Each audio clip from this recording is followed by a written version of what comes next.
श्री स्वामी समर्थ सगळ्यांना नमस्कार। आणि चला तर मागच्या व्हिडिओच्या आधारे आपण पुढचा व्हिडिओ आता चालू करते। मी तुमच्या कमेंट आल्यात म्हणून मला तिसरा पार्ट बनवायचा आहे, नाही तुमची कमेंट नसती तर मी हा तिसरा पार्ट बनवणार नव्हते, काहीच नाही। आणि त्याच्यामुळे आता मी हा तिसरा पार्ट बनवते।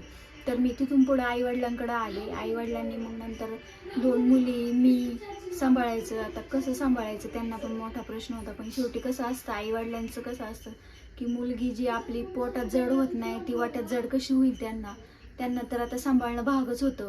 आणि ज्या लोकांनी माझं लग्न जमवलं होतं त्या लोकांना माहिती होतं तो मुलगा काय लायकीचा आहे किंवा कोणत्या गुणांचा आहे, काय आहे त्यांना माहीत असून सुद्धा त्यांनी माझं लग्न त्याच्याबरोबर लावून दिलं।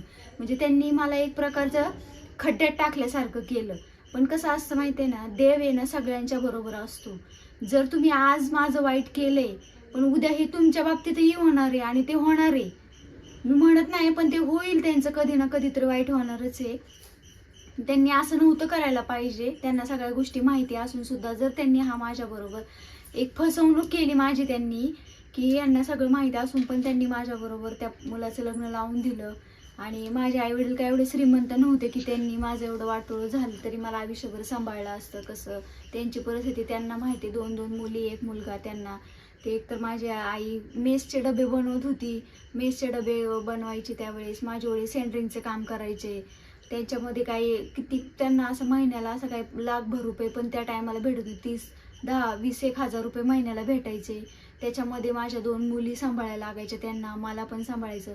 पण मग मी हळूहळू मशीनचा क्लास केला। मशीन क्लास केल्यानंतर हळूहळू मग तिथून पुढे मी थोडं काम करायला लागले। जसं पाहिजे तसं, जसं येईन तसं काम करत होते मी। आणि काम केलं मग तशा लहान माझ्या मुली मोठ्या मोठ्या व्हायला लागल्या।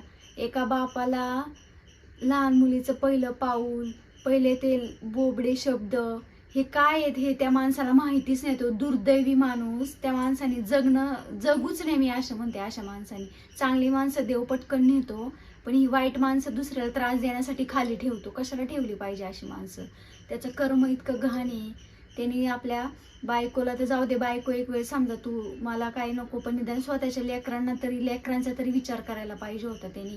अजूनही तो विचार करत नाही। आज माझ्या मुली कमीत कमी 12 ते 15 वर्षाच्या झाल्यात। एक मोठी मुलगी माझी 15 वर्षाची आहे आणि बारकी मुलगी माझी 13 वर्षाची आहे।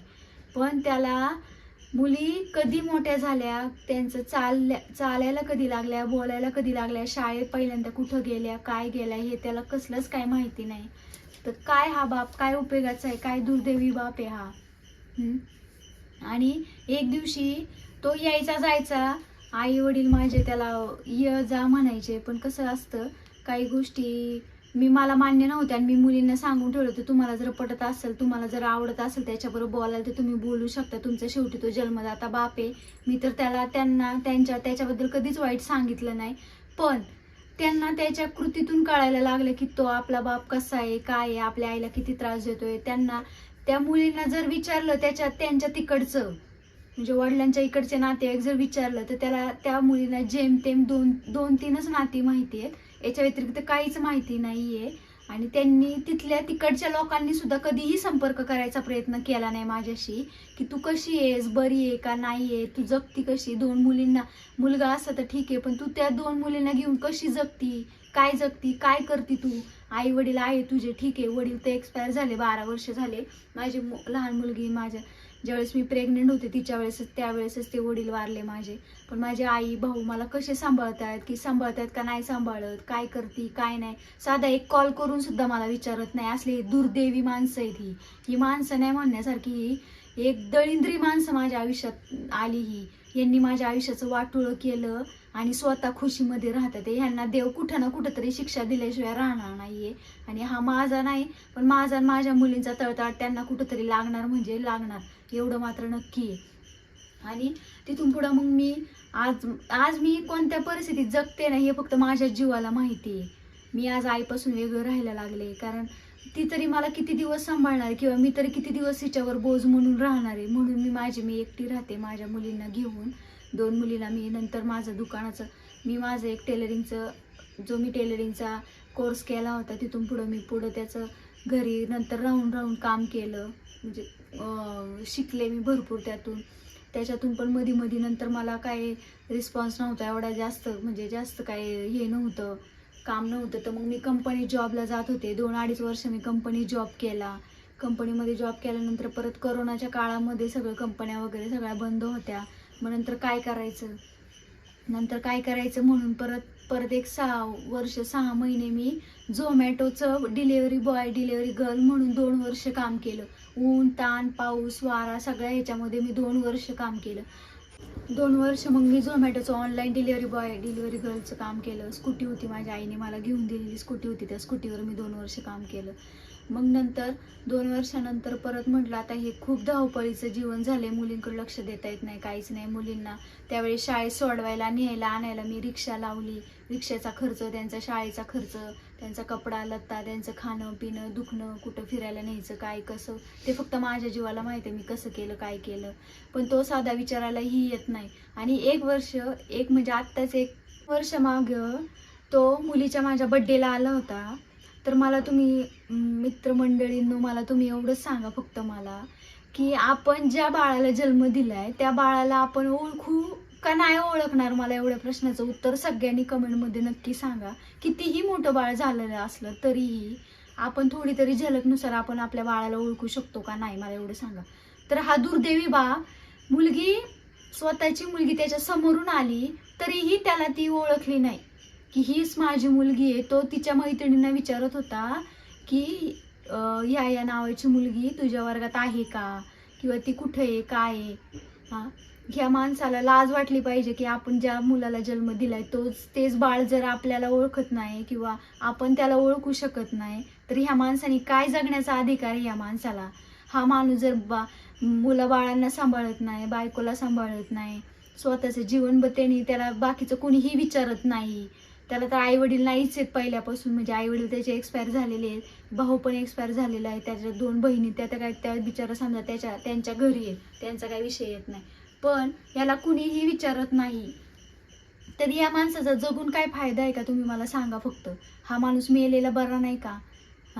आणि माझ्या जीवाला त्रास होतो ह्या गोष्टीचा की तो साधा फोन पण करत नाही, आणि कधी फोन केला तर भावाला माझ्या आईला फोन करतो आणि नाही तसले घाण शब्द बोलतो त्यांना. याला काय अधिकार आहे माझ्या मुलींबाबतीत किंवा माझ्या बाबतीत घाण बोलण्याचा? मला जर त्यावेळेस वाटलं असतं तर मी माझ्या त्या 2 मुली मी त्याच्यापाशी सोडू शकले असते का नसते? काही तर बायका इतक्या नालायक असतात ना की स्वतःच्या सुखासाठी फक्त मुलांना त्याच्या बापापाशी सोडतात आणि एकट्या आई बापापाशी राहायला जातात किंवा दुसरीकडे पळून जातात. तसं तर मी केलं नाही. मी तर उलट माझ्या मुलींना घेऊन बरोबर मी माझ्या आई वडिलांपाशी राहते. आणि तरी हा मला घाणेरडा माणूस काय घाण बोलतो, काय हे करतो, फोन करतो आईला माझ्या भावाला फोन करतो आणि घाण शब्दात बोलतो, ती अशी आहे ती तशी आहे. आणि त्यांनी जर काय उलट उत्तरं दिली त्याला तर त्यांनाही घाण शब्द बोलतो. ह्याला काय अधिकार दिलाय कुणी ह्याला बोलण्याचा? जर तुला तुझे बायका पोरं सांभाळता येत नाही तर ती जर कशी पण जगत असेल तर तुला दुसऱ्यांना बोलण्याचा काय अधिकार आहे? पण माझ्या जीवाला वाटलं की ह्याचंच अजून खाण्यापिण्याचं किंवा ह्याचंच राहण्याचं जर याला जागा नाहीये तर तो माझ्या मुलीला कसं संगोपन करण किंवा काय? माझ्या मुलीला अक्षरशः त्याने भीक मागायला लावलं असतं, पण मी त्याला त्याच्यापाशी माझ्या मुली मी सोडल्या नाहीत. बघ किती झालं आता. तर आत्ताचा इथपर्यंत ब्लॉग तुम्ही बघा, कसा वाटला मला कमेंटमध्ये नक्की सांगा. लाईक शेअर सबस्क्राईब करायला विसरू नका. आणि नवीन कोणी चॅनलवर आलेला असेल तर सबस्क्राईब नक्की करा. आणि पुढचा पार्ट ऐकायचा असेल किंवा आत्ता मी लाईव्हमध्ये आत्ता सध्या मी कंडिशनमध्ये काय करते, सध्याच्या कंडिशनला मी काय करते काय नाही, किंवा मी आज कोणासोबत राहतीये किंवा काय, ते पण तुम्हाला जर ऐकून घ्यायचं असेल किंवा समजून घ्यायचं असेल तर प्लीज मला कमेंट करा. आणि मी जे प्रश्न तुम्हाला विचारलाय त्या प्रश्नाचं मला आवर्जून सगळ्यांनी उत्तरं द्या. मी त्या प्रश्नाचं जो कोणी उत्तर देईन त्याला मी रिप्लाय देण्याचा प्रयत्न करणार आहे. तर कसा वाटला आजचा ब्लॉग? सगळ्यांनी लाईक शेअर कमेंट सबस्क्राईब करायला विसरू नका. बाय.